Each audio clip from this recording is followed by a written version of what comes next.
សួស្តីប្រិយមិត្តដែលនិយមគាំទ្រ Channel ESP Education ក៏ដូចជាបងប្អូនសិស្សានុសិស្សនិស្សិតដែលតែងតែគាំទ្រតាក់ទងទៅនឹងប្រធានបទដែល ESP Education របស់អ្នកគ្រូតែងតែលើកឡើងថ្ងៃនេះដែរជាមួយនឹង ESP Education នឹងធ្វើការបង្ហាញបងប្អូនតាក់ទងទៅនឹងលំហាត់អនុវត្ត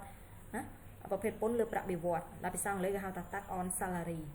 អូខេអញ្ចឹងជាដំបូងសំណូមពរសូមបងប្អូនជួយចុច Subscribe ឬជាវកណ្ដឹង Channel ESP Education តាមរយៈ app YouTube ដើម្បីទទួលបាននូវវីដេអូល្អៗតាក់ទងទៅនឹងគណនេយ្យកុំព្យូទ័រភាសាអង់គ្លេសនិងគណិតវិទ្យាអូខេអញ្ចឹង complete ជួយ like វីដេអូនេះផងដែរអញ្ចឹងដើម្បីកុំឲ្យខាតពេលវេលាអញ្ចឹងជាមួយនឹង ESP Education នឹងធ្វើការបង្ហាញបងប្អូនតាក់ទងទៅនឹងលំហាត់អនុវត្តពន្ធលើប្រាក់បៀវត្សតែម្ដង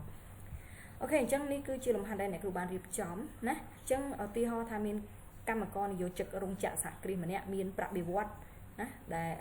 លក្ខខណ្ឌទី1គឺគាត់មានប្រាក់បៀវត្ស1,800,000 រៀលឬយើងអាចហៅថា1,80,000,000ហើយករណីទី2គឺគាត់មានប្រាក់បៀវត្ស4 លានរៀលណាហើយក្នុងករណីទាំងពីរហ្នឹងគឺគាត់ទទួលបាននូវប្រាក់ឧបត្ថម្ភគេហៅថាប្រាក់អត្ថប្រយោជន៍បន្ថែមគឺមានសហុយធ្វើដំណើរនិងថ្លៃបាយសរុបចំនួន100,000 រៀលណាអូខេអញ្ចឹងនៅក្នុងករណីនេះយើងដឹងហើយថាតកតងទៅនឹងប្រាក់ឧបត្ថម្ភសហុយធ្វើដំណើរនិងថ្លៃបាយសរុបណាចំពោះសហកម្មករនិយោជិកទូទៅអញ្ចឹងគឺគាត់មានន័យថាអត់មានការយកពន្ធទេណាអូខេអញ្ចឹងមានការលើកលែងពន្ធអញ្ចឹងតកតងទៅនឹងការគិតពន្ធគឺយើងត្រូវដោះស្រាយខាងក្រោមអញ្ចឹងសំណួរគេបានសួរថាទី1គេឲ្យយើងកណនាប្រាក់ពន្ធលើប្រាក់បៀវត្សករណីនៅគាត់នៅលីវទី2គឺកណនាប្រាក់ពន្ធលើប្រាក់បៀវត្សករណីមានសហព័ន្ធជាមេផ្ទះនិងកូន3នាក់ក្នុងបន្ទប់អញ្ចឹងមានន័យថាឧទាហរណ៍នេះគឺអ្នកគ្រូលើកពីករណីទី1គឺ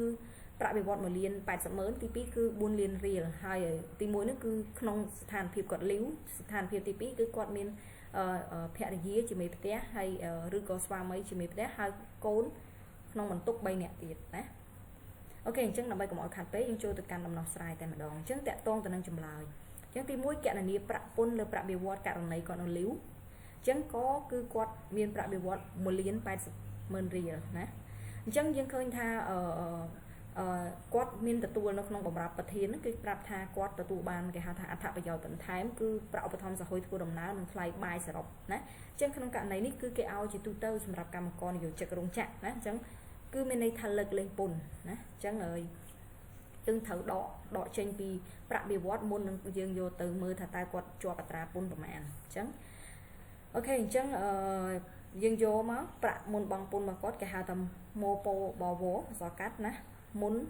ពន្ធបៀវត្សណាអសកាត់អញ្ចឹងគឺគាត់មាន1,80,000,000 រៀលត្រូវដក10,000 រៀលអញ្ចឹងស្មើនឹង1,70,000,000 រៀលដែលត្រូវជាប់ពន្ធតាមអត្រាមកយើងទៅមើលអត្រារបស់គ្នាអញ្ចឹងការពិត1,80,000,000ក៏ដោយណាក្រោម2លានលើសពី1,200,000មានតែ1,20,000,000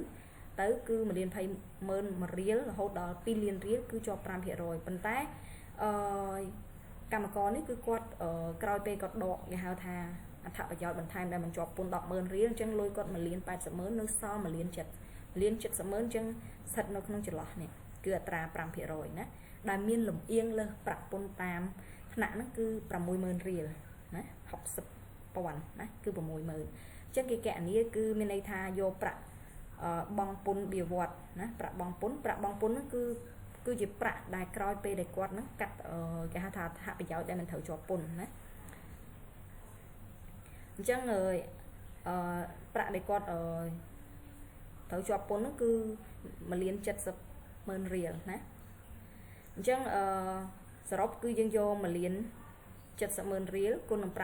មកអាហ្នឹងឲ្យគេហៅ net salary ហ្នឹងណាសំទោស net gross salary ហ្នឹងយកទៅគុណជាមួយនឹង 5% រួចហើយយើងដកនឹង 60,000 រៀលណាអញ្ចឹងឃើញថាទឹកប្រាក់ដែលគាត់ត្រូវបង់គឺសរុបគឺពី25,000 ឬក៏ 25,000 រៀលណាអញ្ចឹងលុយសរុបដែលគាត់ទទួលបានទាំងអត្ថប្រយោជន៍បន្ថែមគឺ1,80,000,000ណាអញ្ចឹងក្រោយពេលកាត់ករណីលើកលែងពន្ធហ្នឹងទៅគឺគាត់នៅ1,70,000,000ដែលត្រូវបង់អញ្ចឹងគាត់គុណ 5% ដកមួយនឹងលំអៀងលើសប្រាក់បង់ពន្ធហ្នឹងតាមថ្នាក់ហ្នឹងគឺ60,000សំទោស60,000ឬក៏60,000ហ្នឹងគឺបាន25,000 រៀលអញ្ចឹងលុយហ្នឹងគឺត្រូវតែបង់ជូនរដ្ឋក្រោមទម្រង់ជាពន្ធលើប្រាក់បៀវត្សហើយចំពោះករណីទី2គឺគាត់មានប្រាក់បៀវត្សរហូតដល់4 លានរៀលណាអញ្ចឹង4 លានរៀលហ្នឹងគឺមានទាំងអត្ថប្រយោជន៍បន្ថែមអញ្ចឹងយើងត្រូវយក4 លានរៀលដកនឹង 10 ម៉ឺនរៀលដែលជាអត្ថប្រយោជន៍ដែលគេមិនអត្ថប្រយោជន៍ដែលលើកលែងពន្ធណាអញ្ចឹងសរុបនៅសល់3លាន900,000 រៀលឬក៏3លាន90ម៉ឺនណាដែលត្រូវជាប់ពន្ធឥ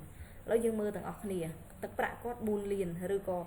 4លានក៏ពិតយើងត្រូវជាប់ពន្ធតែពន្ធនោះដូចគ្នា 10% ប៉ុន្តែ4លានគឺអត់មានទាំងអត្ថប្រយោជន៍ដែលលើកលែងពន្ធអញ្ចឹងយើងត្រូវដក 10 ម៉ឺនចេញអញ្ចឹងវានៅសល់3លាន90ម៉ឺនអញ្ចឹង3លាន90ម៉ឺនរៀលគឺស្ថិតនៅចន្លោះនេះ 10% គឺមានន័យថាពីបៀវត្ស2លាន1រៀលរហូតទៅដល់8លាន500,000 រៀលណា 10% អញ្ចឹងលំអៀងលើសប្រាក់ពន្ធតាមថ្នាក់គាត់គឺ16ម៉ឺនណាគឺ160,000 រៀលអញ្ចឹងការគណនាមិនគឺយើងយកនេះលុយ4លានដកជាមួយនឹង10ម៉ឺនឃើញ3លាន90ម៉ឺនរៀលហ្នឹងយកទៅគុណជាមួយនឹងអត្រា 10% ណារួចដកនឹង16ម៉ឺនរៀលដែលជាលំអៀងលើសប្រាក់ពន្ធតាមថ្នាក់លោបពហ្នឹងទៅគឺគិតជាសរុបគឺ20ស្មើ20សំទោសគឺ230,000 រៀលឬក៏23ម៉ឺនណា23ម៉ឺនអញ្ចឹងមានន័យថាលុយគាត់3លាន90ម៉ឺនហ្នឹងដែលជាប់ពន្ធហ្នឹងគឺត្រូវបង់ពន្ធ2លានសំទោស23ម៉ឺនណាអូខេបន្តមកទៀតគឺករណីសំដៅគឺករណីទី2ណាករណីទី2គឺទឹកប្រាក់របស់គាត់គឺមានរហូតទៅដល់4លានរៀលណាហើយសំទោសករណីទី2នេះកន្លែងនេះសំណួរទី2គឺគណនាប្រាក់ពន្ធលើប្រាក់បៀវត្សករណីមានសហព័ន្ធជាមួយផ្ទះនិងកូន3នាក់ក្នុងបន្ទុកណាអូខេអញ្ចឹងធម្មតាសហព័ន្ធគឺសំដៅទៅលើភរិយាឬក៏ស្វាមីហើយគឺមានន័យថាគាត់ចុះតាសិវិលមួយគ្នាពួកអីច្បាប់យើងគឺមានច្បាប់សហព័ន្ធគឺមានភរិយាតែម្នាក់ហើយស្វាមីតែម្នាក់ដូចគ្នាណាស្របច្បាប់គឺមានតាសិវិលជាសម្អាងអញ្ចឹងគាត់អត់មានការងារធ្វើស្ថិតនៅកំឡុងពេលដែលជាមេផ្ទះអញ្ចឹងកម្មករនឹងត្រូវបានលើកលែងពន្ធណាលើកលែងពន្ធដែរអញ្ចឹងទេយទានសហព័ន្ធនិងកូនក្នុងបន្ទុកណាអញ្ចឹងភរិយាឬក៏ស្វាមីគាត់មានម្នាក់ណាអញ្ចឹងបើកម្មករនឹងជាបុរសគាត់មានភរិយាបងកម្មករនឹងជាស្ត្រីឬកម្មករនីគឺគាត់ត្រូវមានស្វាមីដែលអត់ការងារធ្វើអញ្ចឹងទៅណាអញ្ចឹងគាត់មានកូនស្វាមីឬឥឡូវយើងនិយាយថាភរិយាព្រោះនៅក្នុងឧទាហរណ៍យើងនិយាយកម្មករណាអញ្ចឹងភរិយាគាត់ម្នាក់កូនគាត់3នាក់ទៀតអញ្ចឹងសរុប4នាក់អញ្ចឹងទេយទានសហព័ន្ធនិងកូនក្នុងបន្ទុកយើងដឹងហើយតាមច្បាប់គោលការណ៍នៃការលើកលែងនេះត្រូវបានអនុញ្ញាតកាត់បន្ថយមូលដ្ឋានគិតពន្ធហ្នឹងគឺចំពោះសហព័ន្ធគឺអាចកាត់បានរហូតដល់15ម៉ឺនរៀលហើយចំពោះកូនក្នុងបន្ទុកវិញម្នាក់ក៏15ម៉ឺនរៀលដែរណាយើងបន្តតែម្ដងអញ្ចឹងករណីកគឺប្រាក់បៀវត្សគាត់គឺ1លាន80ម៉ឺនរៀលអញ្ចឹងទេយទានសហព័ន្ធនិងកូនក្នុងបន្ទុកគឺមានន័យថា15ម៉ឺនក្នុងម្នាក់អញ្ចឹងកូន3នាក់ភរិយាគាត់ម្នាក់ទៀត4នាក់អញ្ចឹងសរុបមកយើងយកមក15ម៉ឺនរៀលឬក៏150,000 រៀលហ្នឹងគុណជាមួយ4នាក់គឺស្មើនឹង600,000 រៀលឬក៏60ម៉ឺនរៀលណាអញ្ចឹងយើងដឹងហើយប្រាក់មុនបង់ពន្ធបៀវត្សគាត់ណាគឺមកពបវគឺសរុប1លាន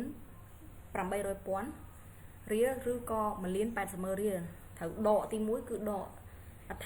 គេហៅថាអត្ថប្រយោជន៍បន្ថែម10ម៉ឺនរៀលហើយត្រូវដកគេហៅថាទេយទាននិងសរុប60ម៉ឺនរៀលទៀតមាន600,000ហ្នឹងដែលយើងរកមិញហ្នឹងគឺសរុបមាននៅសល់គឺ1លាន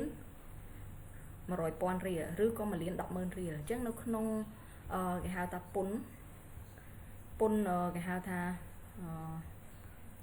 និវាសនជនយើងគឺចន្លោះពី0រៀលដល់1លាន20ម៉ឺនរៀលណាគឺគាត់ជាប់អត្រាពន្ធ 0% ណាអញ្ចឹង 0% គឺអត់លំអៀងលើសប្រាក់ពន្ធតាមថ្នាក់គាត់ក៏0រៀលដែរអញ្ចឹងគាត់អត់ជាប់ពន្ធទេអញ្ចឹងសរុបមកបង់ពន្ធមកគាត់គឺ0រៀលណាព្រោះគុណមួយ 0% ដក0រៀលគឺ0រៀលអញ្ចឹងគាត់អត់មានជាប់ពន្ធទេហើយចំពោះករណីទី2គឺប្រាក់បៀវត្សគាត់មានរហូតដល់4លានរៀលអញ្ចឹងទេយទានសហព័ន្ធនិងកូនក្នុងបន្ទុកគាត់គឺ150,000 រៀលឬក៏15ម៉ឺនរៀលគុណជាមួយនឹង4នាក់គឺភរិយាម្នាក់និងកូន3នាក់សរុបគឺ600,000ឬក៏យើងហៅថា60ម៉ឺនរៀលអញ្ចឹងប្រាក់មុនបង់ពន្ធបៀវត្សគាត់គឺ4លានរៀលដកជាមួយនឹង10ម៉ឺនរៀលហើយដក60ម៉ឺនឬក៏600,000ហ្នឹងគឺសរុបនៅសល់3លាន300,000 រៀលឬក៏3លាន30ម៉ឺន ណា3លាន30ម៉ឺនអញ្ចឹងបើយើងមើល4លានវាចន្លោះ4លានបើដក4លានបើយើងមើលអត់មានការកាត់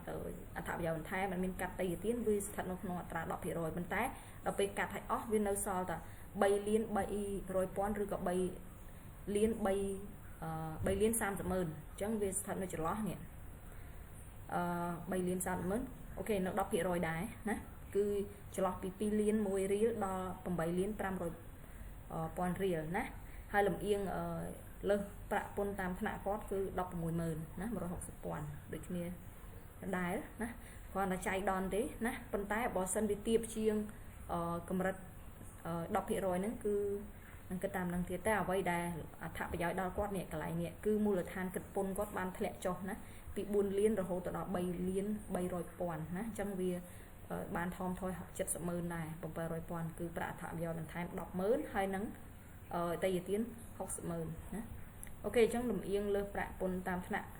លោបពណ៌ក្នុងអត្រាពន្ធ 10% គឺ160,000រៀល16ម៉ឺនណាអញ្ចឹងប្រាក់បង់ពន្ធវិវត្តគឺយើងយកមូលដ្ឋានគិតពន្ធគឺ3លាន300,000រៀលឬក៏3លាន30ម៉ឺនរៀលគុណ 10% ដកនឹង160,000ឬក៏16ម៉ឺនណាដែលជាលំអៀងលើសប្រាក់ពន្ធតាមថ្នាក់អញ្ចឹងយើងបានថាប្រាក់បង់ពន្ធវិវត្តរបស់គាត់គឺសរុប170,000រៀលឬក៏17ម៉ឺនរៀលណាអូខេអញ្ចឹងចំពោះការបកស្រាយតាក់ទងទៅនឹងប្រធានបទក្នុងការអនុវត្តលំហាត់ណាពន្ធលើប្រាក់បៀវត្សត្រូវបានចប់ហើយសូមអរគុណចំពោះការគ្រប់គ្រងសេវាអប់រំតាមរយៈ channel ESP Education ហើយកុំភ្លេចចុច Subscribe ឬជឿបណ្ដឹង channel ESP Education ដើម្បីទទួលបានវីដេអូចំណេះដឹងតាក់ទងជំនាញគណនេយ្យកុំព្យូទ័រភាសាអង់គ្លេសនិងគណិតវិទ្យាហើយប្រសិនបើមានចំណាប់អារម្មណ៍តាក់ទងការរៀនអនឡាញក៏មានដែរគឺអ្នកគ្រូបរិញ្ញាណាអាចទំនាក់ទំនងតាមរយៈលេខទូរស័ព្ទជាអាទិភាពគឺ012 28 9363ណាអ្នកគ្រូកាន់ជាប់ហើយលេខ097 64 64 62លេខ5នោះគឺអ្នកគ្រូកាន់ដែរប៉ុន្តែជួនកាលវានៅផ្ទះណាដោយសារអ្នកគ្រូអត់សូវចូលចិត្តកាន់ទូរស័ព្ទច្រើន